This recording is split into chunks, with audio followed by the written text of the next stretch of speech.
오늘 우리 공동체에 주시는 하나님의 말씀은 누가복음 4장 14절부터 21절까지 말씀입니다. 거룩하신 하나님의 말씀입니다. 예수께서 성령의 능력으로 갈릴리에 돌아가시니 그 소문이 사방에 퍼졌고 친히 그 여러 회당에서 가르치심에 무릇 사람에게 칭송을 받으시더라. 예수께서 그 자라나신 곳 나사렛에 이르사 안식일에 늘 하시던 대로 회당에 들어가사 성경을 읽으려고 서심해 선지자 이사야의 글을 들이거늘 책을 펴서 이렇게 기록된 데를 찾으시니 곧 주의 성령이 내게 임하셨으니 이는 가난한 자에게 복음을 전하게 하시려고 내게 기름을 부으시고 나를 보내사 포로된 자에게 자유를 눈먼 자에게 다시 보게 함을 전파하며 눌린 자를 자유롭게 하고 주의 은혜의 해를 전파하게 하려 하심이라 하였더라. 책을 덮어 그 맡은 자에게 주시고 앉으시니 회당에 있는 자들이 다 주목하여 보더라. 이에 예수께서 그들에게 말씀하시되 이 글이 오늘 너희 귀에 응하였느니라 하시니 아멘. 오늘은 성령 강림절입니다. 그런데 성령 강림절 설교 본문이 예수 그리스도께서 사역의 가장 초기에 사역하셨던 그 곳을 본문으로 선택했습니다. 성령 강림절이면 예수님이 십자가에서 돌아가시고 부활하시고 그리고 승천하시고 그리고서 성령이 강림하시죠. 사도행전 2장에 그 내용이 있습니다. 성령 강림절이면 그쪽의 성경 본문을 택해야 사실은 자연스러운데 성자 하나님 예수 그리스도께서 이 땅에 오셔서 사역하시던 초기의 본문을 선택했습니다. 근데 오늘 설교를 조금만 들어보시면 이 본문이 성령 강림절 거기에 아주 적합하구나 하는 것을 아시게 될 것입니다. 먼저 오늘 본문에 그 앞에서부터 문맥을 한번 살펴보겠습니다. 예수님께서 누가복음 3장에서 공적인 무대에 처음 등장하십니다. 그때 당시 세례 요한이 요단강에서 세례를 베풀고 있었죠. 세례 요한에게 예수님이 가셔서 세례를 받으시면서 공적인 무대에 처음 등장하십니다. 그 사건이 3장 21절부터 쭉 뒤로 이어지는데 특별히 3장 마지막 절 쭉 뒤로 그 뒤로 가면은 세례 받으신 예수님이 어떤 분이신가 예수님의 족보가 쭉 기록이 되어 있습니다. 근데 예수님이 세례 받으시던 그 본문에 이런 표현이 있습니다. 3장 22절인데요. 성령이 비둘기 같은 형체로 그의 위에 강림하시더니 물에서 세례받고 올라오신 예수 그리스도 그 위에 성령이 임재하셨다. 비둘기 같은 이 형체로 성령이 강림하셨습니다. 그리고 하늘에서 소리가 나죠. 너는 내 사랑하는 아들이다. 내가 너를 기뻐한다. 여러분 예수님의 사역 제일 처음에 공적인 무대에 등장하실 때부터 성령이 예수님과 함께 하셨다. 이게 아주 명확하게 그렇게 기록이 되어 있죠. 자, 3장에서 4장으로 넘어가면 4장 1절부터 13절까지에는 예수님께서 광야에서 마귀에게 시험 받으신 사건이 기록되어 있습니다. 근데 4장 1절 한번 들어보세요. 예수께서 성령의 충만함을 입어 요단강에서 돌아오사.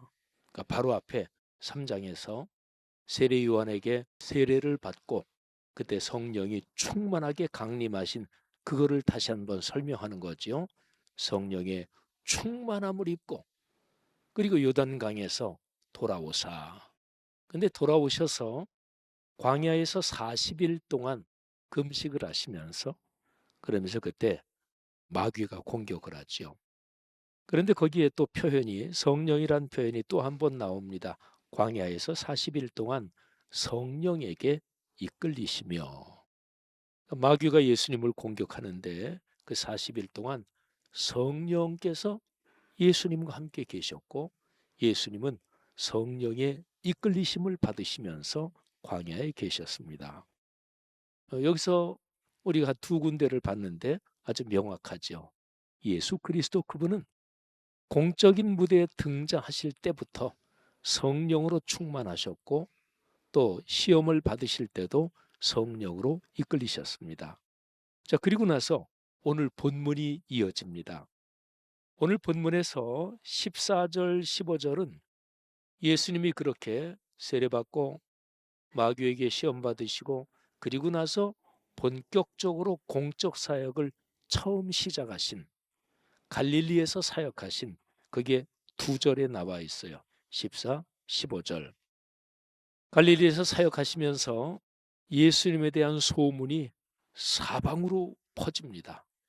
그리고 예수님께서 여러 회당에서 가르치시는데 많은 사람들이 예수님을 따릅니다.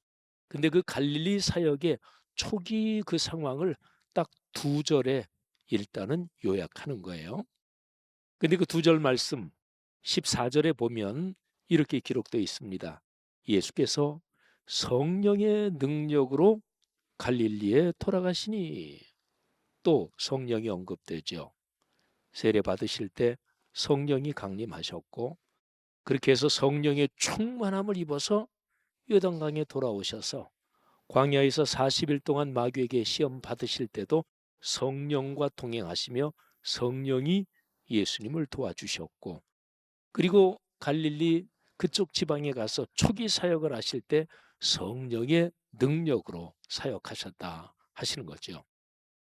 여러분, 이렇게 보면 예수 그리스도께서 이 땅 위에서 공적인 사역을 3년 동안 하실 때 제일 처음부터 성령의 거룩한 능력, 성령과 동행하시면서 예수님은 사역하십니다. 그러니까 예수님의 사역과 성령의 사역은 떨어질 수가 없고 같이 하나로 온전하게 같이 움직인다 하는 것이지요. 오늘이 성령 강림절이죠. 예수님에게서 그랬듯이 그리스도인의 삶도 똑같습니다. 그리스도인에게는 누구나 성령 하나님이 그 안에 계십니다. 그런데 내 안에 계신 성령님과 충만하게 동행하는 것, 이거는 사람에 따라서 차이가 있죠. 사랑하는 성도 여러분들이요, 하나님의 거룩한 영, 또 예수 그리스도의 영, 바로 성령 하나님이신데, 성령 하나님께서 여러분의 삶에 충만하게 함께 하시면서 성령을 통해 주시는 모든 축복을 넉넉하게 누리시기를 주님의 이름으로 축원합니다. 예수님께서 나사렛 회당에서 이제 말씀을 전하십니다. 누가복음의 예수님 이야기에서 예수님이 당신의 입으로 첫 번째 메시지를 전하는 그 내용이 바로 오늘 본문 4장에서 예수님이 어릴 때 자라나셨던 나사렛 그 회당에서 말씀을 전하시는 그 장면입니다. 사복음서가 조금씩 틀린데요. 그런데 누가복음의 예수님 이야기에서는 나사렛 회당에서 처음으로 말씀을 전하십니다. 예수님께서 성경을 읽고 그리고 말씀을 전하시는데, 그 당시에 회당 예배에서 유대인은 성인이면 누구나 다 회당에서 성경 어떤 부분을 읽고 메시지를 전할 수가 있었습니다. 성경은 그 당시는 두루마리였습니다. 요즘은 우리가 이렇게 한 손에 들어갈 수 있는 책에 신구약 성경, 찬송가까지 다 가지고 있죠. 그때 당시는 신약 성경은 물론 아직 기록되지 않았고요. 구약 성경만 해도 그 분량이 상당하게 되겠죠. 짐승 가죽으로 만든 이렇게 둘둘 마른 두루마리로. 그래서 성경은 집에 개인적으로 가지고 있는 물건이 아니었습니다. 회당에 보관이 돼 있고, 그래서 회당에 안식일마다 가면 거기에서 성경을 낭독하는 것을 듣고 배우고, 또 거기에 어떤 사람이 뭐 성경 어떤 부분에 대해서 자기가 메시지를 전하고 그랬습니다. 자, 그런데 중요한 것이 예수님께서 이사야서 61장 그 본문을 읽으시고 그리고 말씀을 전하십니다. 근데 오늘 본문에 이게 정확하진 않은데요. 예수님께서 말씀을 전하시기 위해서 섰는데 거기 회당장이나 봉사하시는 분들이 그냥 그분들이 이사야서 두루마리를 주셨는지 아니면 예수님께서 예, 제가 오늘 메시지 전할 거기에 이사야 선지자가 그 기록한 그 어느 부분을 좀 갖다 주세요. 이렇게 말씀하셨는지 오늘 성경에는 정확하진 않습니다. 그런데 뒷부분일 가능성이 더 높습니다. 뭐 저도 목사로 42년 동안 쭉 지금까지 목회하며 살아왔지만 어디에서 갑자기 성경 어떤 본문을 탁 주면서 메시지 전해라. 뭐 그렇게는 전할 수 없죠. 그러니까 예수님께서 거기 회당장한테 그때 당시는 성경이 장절이 없었어요. 그래서 이사야 선지자가 기록한 말씀 중에서 예언의 말씀 중에서 희년에 대해 선포하신 그 부분을 좀 갖다 주세요. 61장 그 말씀에 아주 감동적인 내용이 기록이 되어 있습니다. 그 예수님이 읽으신 61장 말씀 그 부분에서 중요한 점을 제가 6가지로 요약을 해서 말씀을 드리겠습니다. 한번 잘 들어보세요.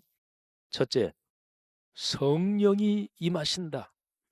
그리고 하나님의 일이 힘차게 작동한다. 예, 늘 그래요. 우리 기독교 사역에서 저같이 목회자나 또 모든 그리스도인들 우리가 하나님의 일을 할 때 언제나 하나님의 영이 주시는 힘으로 하는 거예요. 그래야 하나님의 일이 힘차게 작동합니다. 성령이 임하시지 않고 성령의 능력으로 하지 않으면 일이 힘차게 작동되는 것 같은데 그건 하나님의 일이 아닙니다. 뭐 잘 작동되는 것 같은데 일하다가 싸우죠. 자기 고집을 부리고 의견이 충돌하고 의견이 다른 건 괜찮아요. 그런데 같이 논의하면서 아유 그래요 그쪽이 좋겠네요. 또는 의견이 이렇게 모아지는데 나는 의견이 여전히 틀려. 그래도 아이 뭐 많은 사람이 그렇게 의견을 모았으면 그렇게 하시지요. 저는 충분히 공감하지는 못하는데 또 하나님의 뜻이 있겠지요. 이렇게 하면 되지요. 의견이 다른 건 상관없습니다. 그런데 계속 자기 고집을 부리면서 갈등이 생기는 그런 경우가 문제죠. 아무튼 첫째로 성령이 임하신다. 그래서 하나님의 일이 사람의 일 말고 하나님의 일이 힘차게 작동한다. 두 번째, 폐허가 된 곳, 황폐한 곳이 살아난다. 그리고 풍요로워진다. 세 번째, 개인의 삶에서만이 아니라 사회, 사람이 사는 공동체에서 정의와 공의가 바로 선다. 네 번째, 가난하고 억눌리고 소외된 사람들이 행복해진다. 자, 그리고 다섯 번째, 이렇게 하나님의 일을 섬기는 그 사람들이 영광스러운 칭호를 얻는다.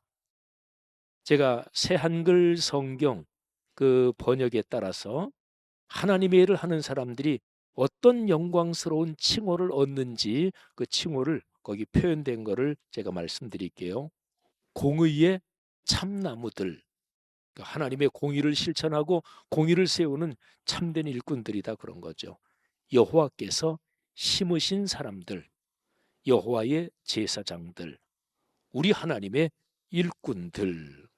참 놀랍고 영광스럽고 그리고 감격스러운 호칭, 또 그런 칭찬이잖아요. 하여튼 하나님의 일을 섬기는 사람들이 영광스러운 칭호를 얻는다. 그리고 마지막 여섯 번째입니다. 이 일꾼들에게 그리고 그들과 함께 하나님의 일에 동참하고 헌신하는 사람들에게 엄청난 축복이 임한다. 그 축복은 정리하면 이런 거예요. 기쁨, 찬양, 그리고 종합적인 복이 자손, 후손 대대로 있게 된다. 자손과 후손이 복을 받는다. 그들의 삶의 가치관, 그리고 정신적인 품위, 경제적인 풍요로움, 몸의 건강, 다른 사람들에게 영향을 끼치고 다른 민족들에게 선을 행하는 사회적인 영향력, 그리고 오늘 본문을 해석하면 국제적인 영향력도 가지게 된다 하는 것입니다. 자, 이런 6가지 내용이 예수님께서 읽으신 이사야서 61장 두루마리를 받아서 읽으신 그 내용에 들어가 있어요. 자, 그러면 다시 한번 들어보세요. 오늘 설교 본문 거기에서 16절에 보면 그 자라나신 곳 나사렛 거기에 도착했고 안식일에 늘 하시던 대로 안식일에 늘 회당 예배를 드리셨으니까 성경을 읽으려고 서심해 선지자 이사야의 글 그걸 가지고 책을 펴서 이렇게 기록된 데를 읽으십니다. 자, 구체적으로 읽은 내용이 18절, 19절 두 절에 기록되었는데 한번 들어보세요. 주의 성령이 내게 임하셨으니 이는 가난한 자에게 복음을 전하게 하시려고 내게 기름을 부으시고 나를 보내사 포로된 자에게 자유를 눈먼 자에게 다시 보게 함을 전파하며 눌린 자를 자유롭게 하고 주의 은혜의 해를 전파하게 하려 하심이라. 이게 바로 예수님이 읽으신 이사야 61장의 본문이에요. 이사야 61장은 물론 이렇게 짧지는 않고 뒤에 기록이 더 있어요. 근데 여기서 중요한 것이 19절의 표현입니다. 주님의 은혜의 해를 전파하게 하신다. 여기에 은혜의 해, 이게 바로 구약성경의 희년입니다. 여러분, 구약성경의 희년은 50년마다 돌아오는 해를 희년이라 그러죠. 근데 희년에는 모든 빚이 탕감됩니다.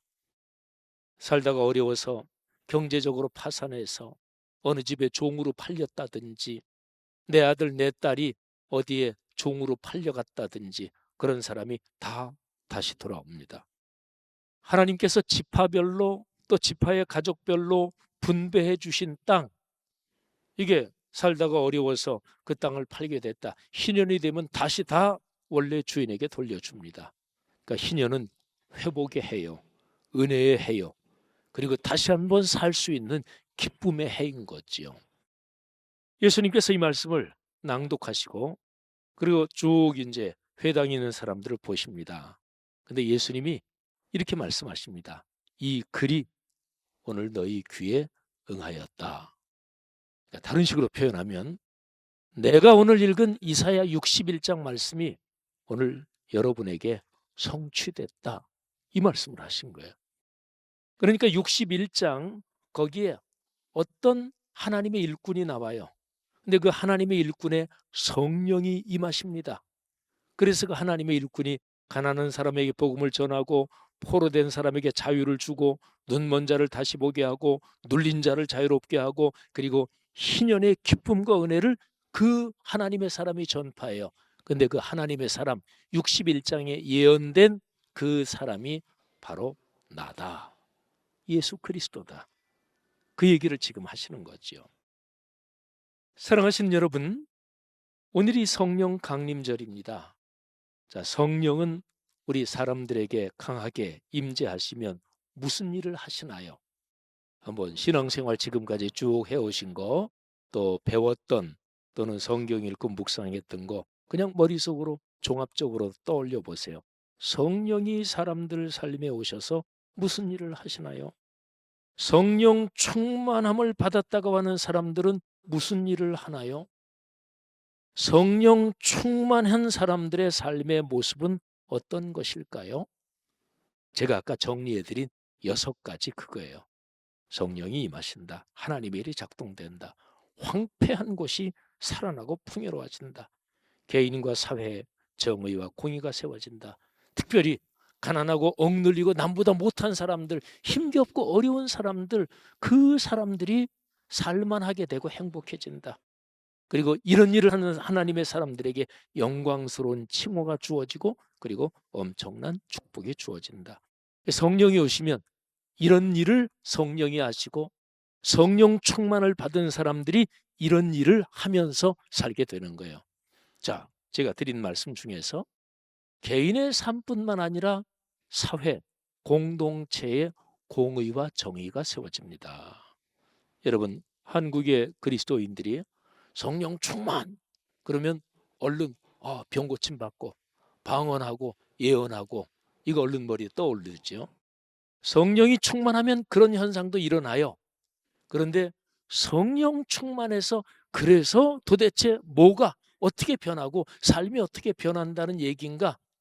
그거는 성령 충만한 사람들이 사는 그 직장, 그 사회가 공의로워지고 정의로워지고 특별히 어렵고 힘든 사람들, 그 사람들이 살만하게 되도록 헌신하고 봉사한다. 이런 얘기입니다.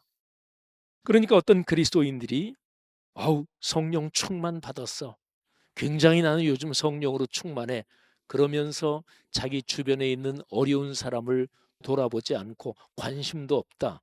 그는 성령 충만 받은 게 아닙니다. 어느 종교든지 그 종교에서 가르치는 종교적인 수행 방법을 열심히 몰두하면 거기에서 뭔가를 체험합니다. 그러니까 내 영, 내 무드 말고 뭔가가 강한 기운이 나를 사로잡아요. 그는 기독교 말고 모든 종교에 다 있어요. 그걸 기독교에서는 성령 충만이라고 하는 거죠. 근데 성경에서 말씀하시는 삼위일체 하나님에서 성령 하나님이 우리에게 오시면 무슨 일이 일어나나? 그거는 일반 종교 체험하고 똑같진 않잖아요. 성경이 말씀하는 바로 그 성령 하나님이 하시는 일, 그게 바로 여기에 예수님이 읽으신 그것입니다. 오늘날의 한국 교회에서는 종종 이 6가지 순서가 중요한데요. 근데 6가지를 거꾸로 생각하기도 합니다. 이것이 문제입니다. 6가지 중에서 6번째가 뭐냐면 엄청난 축복이에요. 성령 충만하면 엄청난 축복받는다. 그리고 5번째 그 앞에 게 뭐냐면 굉장히 엄청난 칭호를 받는다. 그러니까 제가 목사로 쭉 살아왔습니다마는 목사님, 장로님, 권사님, 집사님 또는 어떤 회장님 또는 교계 이런 데서 어디 이사장님 뭐 장자리 붙은 거 그 영광스러운 거잖아요. 성령 충만을 받으면 복 받는다. 그리고 내가 남에게 대접받는다. 이상하게 한국 교회는 1번부터 시작해야 되는데 그게 아니고 제일 끝머리 6번 복 받는다. 그것도 전체가 아니고 그중에서 물질 축복받고 건강하게 잘 산다. 요거만 주로 집중하면서 6번 먼저 생각하고 그리고 5번 내가 대접받고 내가 이만큼 영광받고 그렇게 거꾸로 생각해요. 그리고 종종 5번까지만 생각하고 앞으로 더 가지도 않습니다. 바로 4번째가 가난하고 억눌리고 소외된 사람들이 살만하게 되고 행복해진다.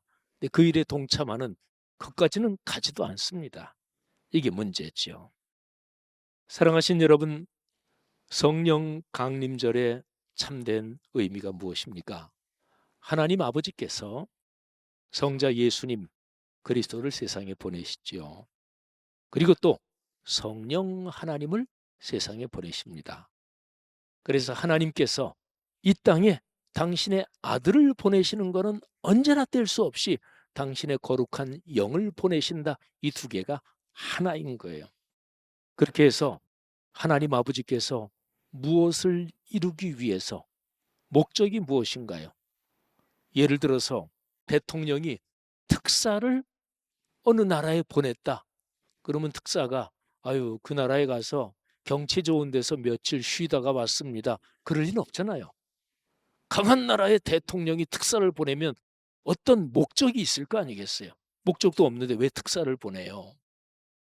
천지를 창조하신 하나님, 섭리하시고 주권적으로 모든 것을 주관하시는 그 주권자 하나님이 당신의 아들을 세상에 보내시고 당신의 거룩한 영을 세상에 보내셨어요.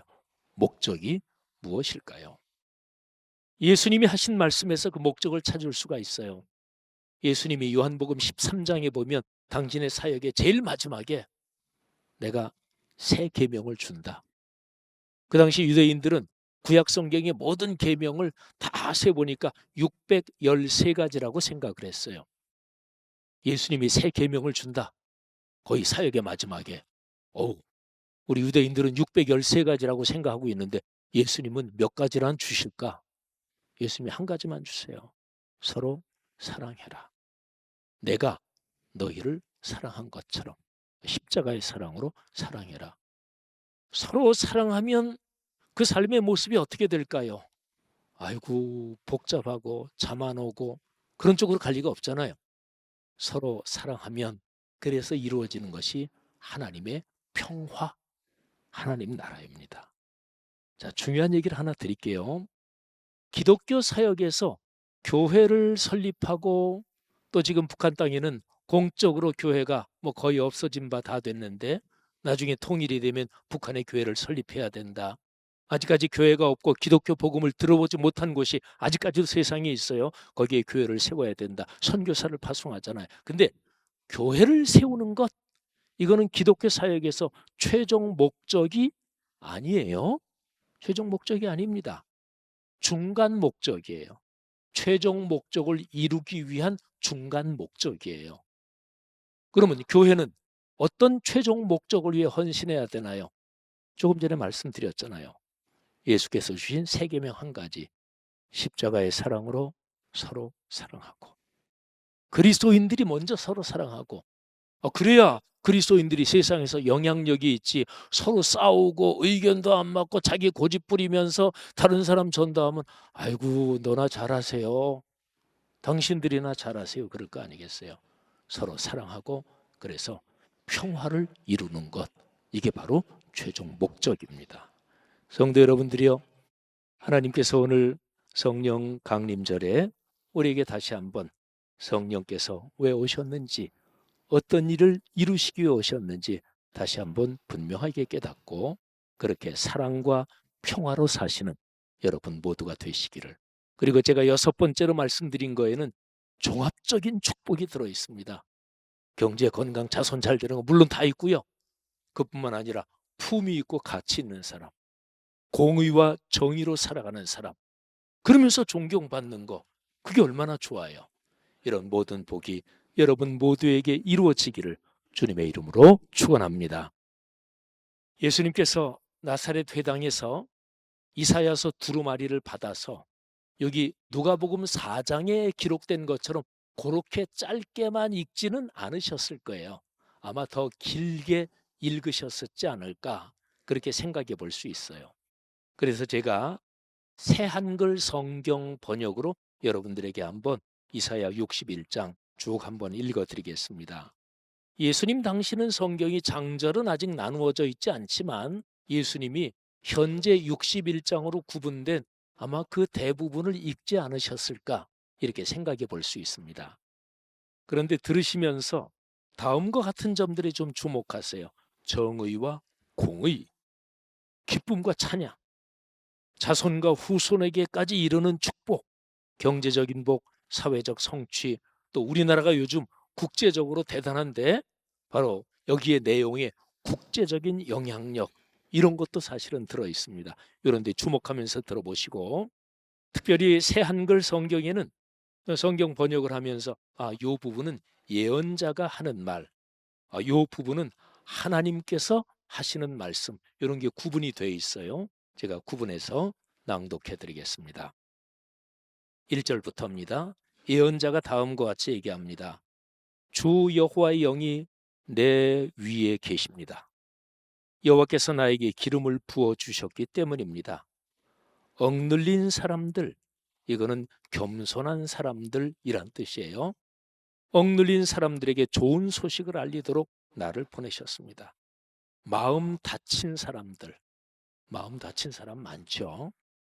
마음 뭐 괜찮은 것처럼 하고 살지만 마음 다친 사람들을 싸매주도록 나를 보내셨습니다. 사로잡힌 사람들에게 해방을 선포해 주도록, 갇힌 사람들에게는 석방을 선포해 주도록 보내셨습니다. 사시면서 자기 굴레에 갇혀 있는 사람 많죠. 뭐 교도소에 들어가 있지는 않더라도.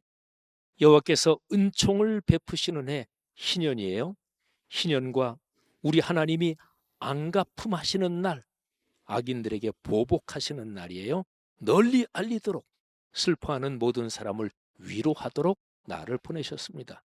시온에서 슬퍼하는 사람들에게 머리 두르개를 제 대신 기쁨의 기름을 슬픔 대신 찬양의 겉옷을 겁먹은 영 대신 두도록 나를 보내셨습니다.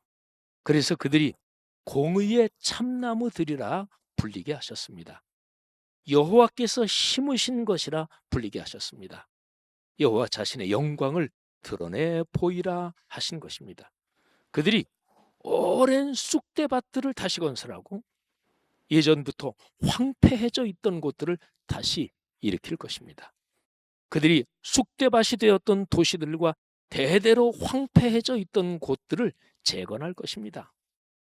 낯선 사람들이 와서 여러분의 양떼를 먹이고 다른 나라 사람들이 여러분을 위해 농사짓고 포도밭 가꾸는 사람이 될 것입니다. 사람들이 여러분을 여호와의 제사장들이라 부르고 여러분을 가리켜서 우리 하나님의 일꾼들이라 말할 것입니다. 민족들이 부를 여러분이 누리고 그들의 소유를 가지고서 여러분이 뽐낼 것입니다. 여러분이 당한 창피 대신 2배의 보상이 있을 것입니다. 수치 대신 그들의 몫을 받아 그들이 기뻐 외칠 것입니다. 그러므로 그들의 땅에서 그들이 2배를 차지하여 그들에게 영원한 기쁨이 있을 것입니다. 이제 8절에서 하나님이 말씀하십니다. 나는 여호와다. 정의를 사랑한다. 불법 강탈을 미워한다. 근데 여기 불법 강탈은 원어의 뜻이 하나님 앞에 번제물을 드리면서 동시에 강탈하는, 그러니까 종교 행사는 잘해요. 근데 삶은 엉망이야. 거짓말도 하고 강탈하고, 이거를 불법 강탈이라고 번역을 한 거예요. 나는 그걸 미워한다. 내가 그들에게 충실히 보상해 주고 그들에게 영원한 언약을 맺어주겠다. 그들의 후손이 민족들 가운데서, 그들의 후예가 백성들 한가운데서 알려질 것이다.